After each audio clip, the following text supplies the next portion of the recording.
டிக்கோயா கிளங்கன் ஆதார வைத்தியசாலையின் சவக்கிடங்கில் வைக்கப்பட்டிருந்த தற்கொலை செய்து கொண்ட பெண் ஒருவரின் உடலத்தில் பாலியல் வன்புணர்வு நடைபெற்றதாக கூறப்படும் சம்பவம் தொடர்பாக மக்கள் மத்தியில் கடும் அதிருப்தி நிலவுவதுடன் போராட்டமும் தீவிரமடைந்துள்ளது.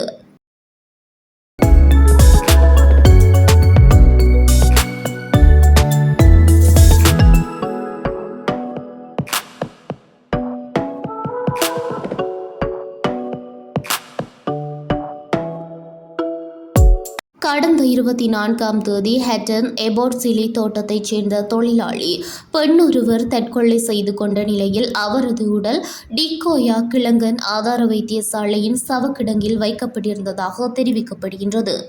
அந்த உடலத்தில் பாலியல் துஷ்பிரயோகம் இடம்பெற்றிருக்கலாம் என்ற சந்தேகத்தை அப்பகுதி தோட்ட தொழிலாளர்கள் இலங்கை தொழிலாளர் காங்கிரசின் உதவி தலைவர் கணபதி கனகராஜ் அவர்களின் கவனத்திற்கு கொண்டு வந்தனர். இதனைத் தொடர்ந்து கணபதி கனகராஜ் அவர்கள் கடந்த 25ஆம் தேதி இச்சம்பவம் குறித்து கிளங்கன் ஆதார வைத்தியசாலையின் வைத்திய அதிகாரியின் கவனத்திற்கு கொண்டு வந்ததாக கூறப்படுகின்றது.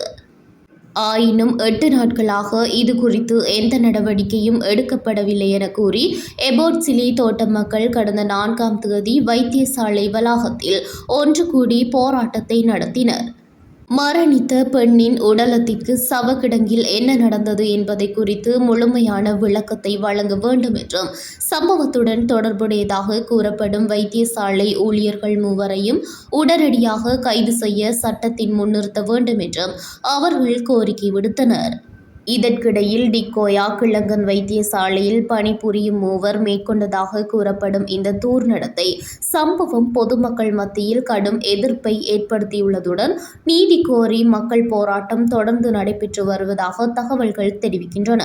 இச்சம்பவம் தொடர்பான மேலதிக விசாரணைகள் முன்னெடுக்கப்பட வேண்டும் என்ற கோரிக்கையும் மக்கள் மத்தியில் வலுத்து வருகின்றது.